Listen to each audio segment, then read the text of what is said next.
Blake, just what can you say about your guys' resiliency in this game?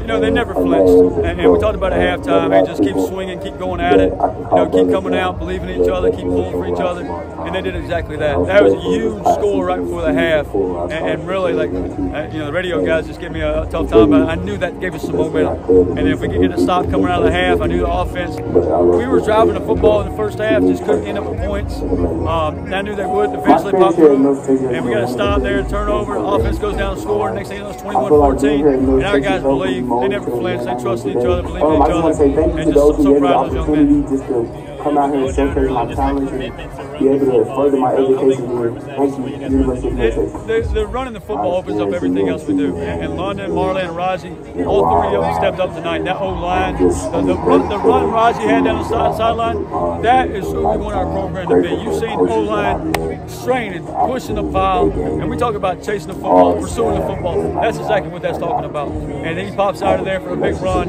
and from that point on, you knew, like, hey, we're tougher than these guys. We're more physical than these guys. Let's go win the game. I mean, it seemed like in the fourth quarter, y'all weren't wearing them down. I mean, could you kind of sit there as a coach, like, hey, let's just keep leaning on them? We kept talking about on the headsets, keep running on them, keep pushing on them. You know, I think we had to punt the football one time there, but other than that, just really proud of how those guys kept moving the football, picking up first downs, and that was really a big key too compared to the first half. We keep Chandler Morris off the field. It's a little easier to defend him that way.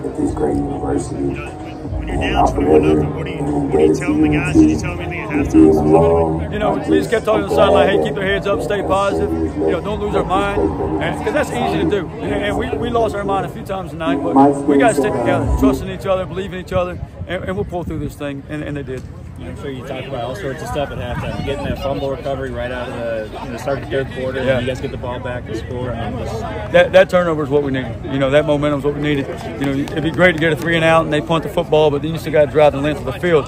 But to have it, give our offense a short field and go score, and now, like, everything we talked about at halftime is coming to fruition. You know, it's coming, like, they can see it happening now. So when that happens, they believe and go from there. And then we just played better on third down in the second half defensively. So that was huge to see. Obviously, I would like to take away those face mask penalties, you know, especially on a sack. That goes from a 15-yard loss to now it's an automatic first down. They got life, and then we get another face mask over there. And I think that's the only score we give up in the second half. But just the way those guys, because that could be such an easy thing for your defense to kind of, hey, we gave up 21, you know, but they bounced back and did a really nice job in the second half.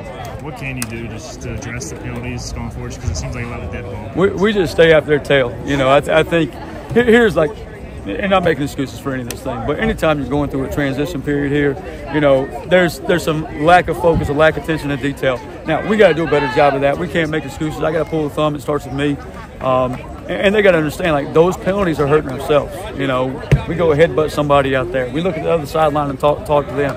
Those are just silly penalties, and we got to cut those out. We got to, you know, what I call pay the bank for them tomorrow in practice. But we got to be better than that, and we got to know that, hey, it's all about us and our team, not me or I. You know, y'all play without Winston and Chase and still put up 40 points. What does that say about the receivers? Yeah, both were a game-time decision, and we kind of got out here, just didn't feel like, you know, they were 100%, so we didn't, you know, go at it with them. But those other guys, you know, Jari Patterson, Yannick Smith, Anthony, as always, stepped up.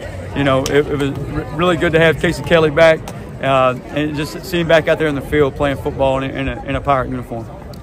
You know, 4-0 now as interim coach, and I know we ask this every week, but, you know, how do you put that in the back of your mind? Do you feel like you deserve a shot? The focus is all about the guys in our locker room. You know, it's all about those guys and about going 1-0 next week. You know, and I can't wait to be back at home. I wish we were home this weekend, but be back home in Dowdy-Ficklin with our fans on a Friday, ABC at noon, and ready to pack that thing out. And our last home game for these seniors. And what they've done the last 4 weeks for this program and this university, you know, we got to get out there and support those, and that's been special. And this is a special group. I mean, you guys talk about going 1-0 every week. You get that emotional 6th win last week, and then, man, how have you seen the guys still want more? You know, how have you seen that? You know, it's like I said, we ain't done yet, and that's just got to be our mindset. And it just we talked about it this morning in the hotel. You could easily like have a setback.